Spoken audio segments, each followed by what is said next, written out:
Bienvenidos al Cuento del Estado, tu ventana semanal para conectar con la realidad política y económica con una perspectiva liberal. Desde el norte y el sur de España somos Íñigo Sagredo y Miguel Enrile, dos ingenieros apasionados por la economía, la política y la libertad, que venimos a explicar por qué no nos queremos el cuento. ¿Qué tal, Miguel? ¿Cómo estás? ¿Qué tal, Íñigo? Pues muy bien, muy ilusionado por este nuevo capítulo del podcast. Sí, además es un tema que está bastante de actualidad, ahora se está hablando muchísimo de ello, sobre todo además de todos los sectores, izquierda, derecha, da igual a quien preguntes. ¿Cuál es el tema que nos traes, Miguel? La renovación del Consejo General del Poder Judicial. Recientemente ha saltado la noticia de que PP y PSOE se reparten al 50% el Consejo General del Poder Judicial. Y se ve como un escándalo. Aquí, haciendo un inciso, me parece particularmente gracioso que Pablo Echenique, la persona más estatista de este país y que más quiere politizar la justicia, lo vea como un escándalo. Será porque han hecho una fiesta y él se ha quedado fuera. Pero bueno, para comenzar con este tema, vamos a empezar explicando cómo funciona la justicia en este país, qué órganos existe. Vamos a empezar por la estructura judicial en España. Principalmente, y los más grandes, son tres órganos: el Tribunal Constitucional, el Tribunal Supremo y la Audiencia Nacional. El Tribunal Constitucional defiende a la Constitución española. El Tribunal Supremo es la máxima autoridad judicial, excepto en materia constitucional. Y la Audiencia Nacional se ocupa de delitos de especial relevancia, como terrorismo, delitos económicos. El Consejo General del Poder Judicial, que como habéis visto no está entre estos tres órganos, es el órgano de gobierno de los jueces y magistrados. Está formado por 20 miembros, más el presidente del Tribunal Supremo, que también es del Consejo General del Poder Judicial. Esto concretamente, estos 20 miembros, son los que PP y PSOE se han repartido a media. Esto hay que repetirlo. PP y PSOE se han repartido 20 jueces. O sea, nuestros partidos políticos han decidido qué jueces serán los que gobiernen a los jueces y a los magistrados. Y vosotros diréis, a ver, vale, pero el Consejo General del Poder Judicial, ¿en qué afecta? ¿En qué afecta a los otros órganos? ¿O cómo afecta esto, no? ¿Por qué es tan escandaloso? Pues porque está metido a la hora de nombrar los miembros de los otros órganos. Por ejemplo, el Tribunal Constitucional. Sus miembros son elegidos 4 por el Congreso de los Diputados, 4 por el Senado, 2 por el Gobierno y 2 por el Consejo General del Poder Judicial. ¡Ojo! Una nota curiosa. Aquí, el 100% de los miembros son nombrados por políticos. Es decir, si el Congreso de los Diputados, que son políticos, el Senado, que son políticos, el Gobierno, que son políticos y además son el Congreso de los Diputados, y el Consejo General del Poder Judicial, que también son todos nombrados por políticos, el Tribunal Constitucional son todos políticos. 100% nombrados por políticos. Entonces, si lo que esperamos conseguir con esto es un Tribunal Constitucional independiente, pues evidentemente esto es imposible. Y esto, en verdad, no está tan oculto, sino que se deja ver y sale de vez en cuando en noticias, como por ejemplo el siguiente titular que voy a leer de: un tribunal constitucional con mayoría progresista apuntala el veto a investigar los crímenes del franquismo. No voy a entrar a valorar sobre la noticia en sí, pero digo, ¿cómo es posible que un tribunal constitucional con mayoría progresista? ¿Pero de qué depende la mayoría del tribunal constitucional? Supuestamente esta gente lo que hace es defender la Constitución. Supuestamente lo que hace esta gente es que son independientes, ¿no? Entonces, ¿cómo se interpretan las leyes? Si en vez de mayoría progresista fuese mayoría conservadora, entonces me estáis diciendo que no se podría investigar los crímenes del franquismo.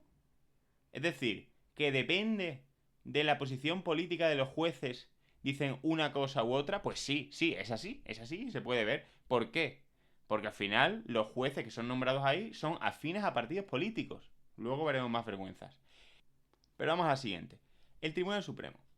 En el Tribunal Supremo directamente ya ni se ocupan de disimularlo un poco. Entero nombrado por el Consejo General del Poder Judicial, que es de los políticos. Y además es quien gobierna la carrera judicial. O sea, quien promociona a los jueces, quien los forma y, ojo, quien tiene cuidado con la disciplina. La disciplina de los jueces es un concepto bastante peligroso porque les estás obligando a que interpreten las leyes como tú quieres, como el gobierno quiere. Evidentemente, el Tribunal Supremo también está súper politizado. Y finalmente, la Audiencia Nacional, que al igual que con el Tribunal Supremo, es el Consejo General del Poder Judicial, el responsable de nombrar a los jueces y los magistrados que forman parte de la Audiencia Nacional, que son los que hacen los delitos de especial relevancia. O sea, que los tres principales órganos de este país, que son el Tribunal Constitucional, el Supremo y la Audiencia Nacional, están al 100% nombrados por políticos. Con más pasos, algún paso más para que no sea tan cantoso, pero totalmente nombrados por políticos. No es que parte de la justicia esté politizada, es que está politizada entera por diseño. Y ahora es cuando te dicen que PP y PSOE van a despolitizar la justicia.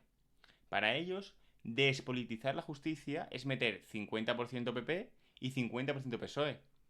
Señores, esto no es despolitizar la justicia, esto es politizarla al 100%.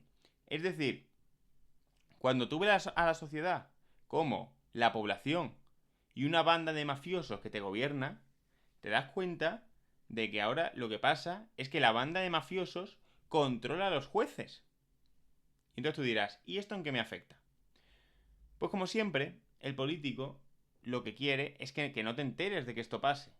Pero yo te digo lo siguiente, la ley no es igual para todos. Hay dos leyes, la ley del político y tu ley. La ley con la que se juzgará al político y la ley con la que te juzgarán a ti. Por ejemplo, y saco noticias puntuales, el Tribunal Constitucional, recordemos, al 100% nombrado por políticos, se abre a perdonar la malversación de la mano derecha de Griñán en los ERE. A perdonar la malversación, es decir, se ha cometido un delito, sabemos que se ha cometido, está aprobado y ya cuando no hay ninguna salida, porque evidentemente se ha hecho un delito, pues lo perdonamos. Pero vamos a ver, ¿cómo va a perdonarse el mayor caso de corrupción de la historia de Andalucía? Son políticos amnistiándose a sí mismos. Esto les sirve a los políticos como el último recurso. Es decir, tú como político puedes hacer lo que quieras, por ejemplo, el mayor caso de corrupción de la historia de Andalucía, que si consigues mantener tu influencia, vas a conseguir que te indulten. Pero que te indulten de corrupción de dinero público. Esto es una vergüenza absoluta y es lógico que pase con el sistema que tenemos. Otra noticia, por poner, la ley de amnistía de los catalanes. Esto me llama la atención porque llevamos 10 años con el tema de que si los catalanes, que si iban a llevar a la prisión, que si había sido ilegal, que si tal. Y ahora de repente los políticos votan y lo que era ilegal ahora es legal. O sea, esto es increíble. Esto es increíble. 10 años hablando del tema, de repente en 6 meses se ponen de acuerdo suficientes políticos y van a indultar lo que llevan 10 años diciendo que era ilegal. Esto es un escándalo brutal, que de hecho está por ver a ver cómo va a terminar, pero me parece increíble que para pasar esta ley de amnistía te haga falta 50 más 1%, te haga falta lo que necesitas para gobernar. O sea, esto requeriría un cambio constitucional, ¿no? Porque ha habido un cambio de sustancial en lo que es delito, lo que no, pero esto se puede hacer con una mayoría simple, ya, necesito los votos para gobernar, pues venga, ala, lo apruebo y así puedo estar 4 años más. Es un escándalo, es un escándalo. Es un escándalo brutal. Y entonces, en resumen, ¿en qué me afecta esto? ¿En qué te afecta a ti? En que la justicia está al servicio del poder político. En que la justicia no es imparcial. Lo típico que se dice de no, una justicia privada sería muy parcial y tal. Os digo que una justicia pública es 100% parcial. Y parcial hacia los políticos. Parcial hacia el corrupto. Hacia el corrupto que va a hacer que sus amiguetes le indulten. Entonces, señores, tenemos que dejar de ver a los políticos como servidores del pueblo.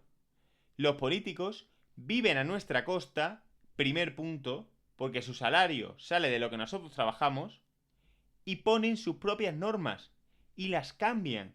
Y lo que hoy es ilegal, mañana será legal. Y si les pillas haciendo lo que ellos mismos dicen que es ilegal, se pueden indultar a sí mismos. Entonces, la justicia a día de hoy no es justa. La justicia es una justicia a medida para los políticos. Basta ya.